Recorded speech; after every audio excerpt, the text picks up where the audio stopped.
বিসমিল্লাহির রহমানির রহিম। আল্লাহ ভরসা নিয়ে কথা বলবো। যারা আমরা গুরু পূজারী, পীর পূজারী,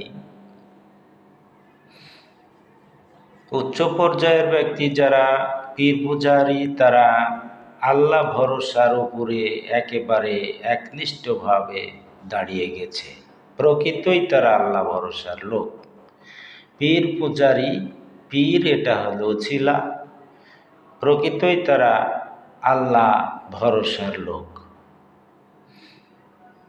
অপরপক্ষে যারা মাদ্রাসায় পড়ে হুজুর হয়ে আল্লাহ ভরসার কথা বলছেন, আসলে আপনারা আল্লাহ ভরসা করে চলেন না।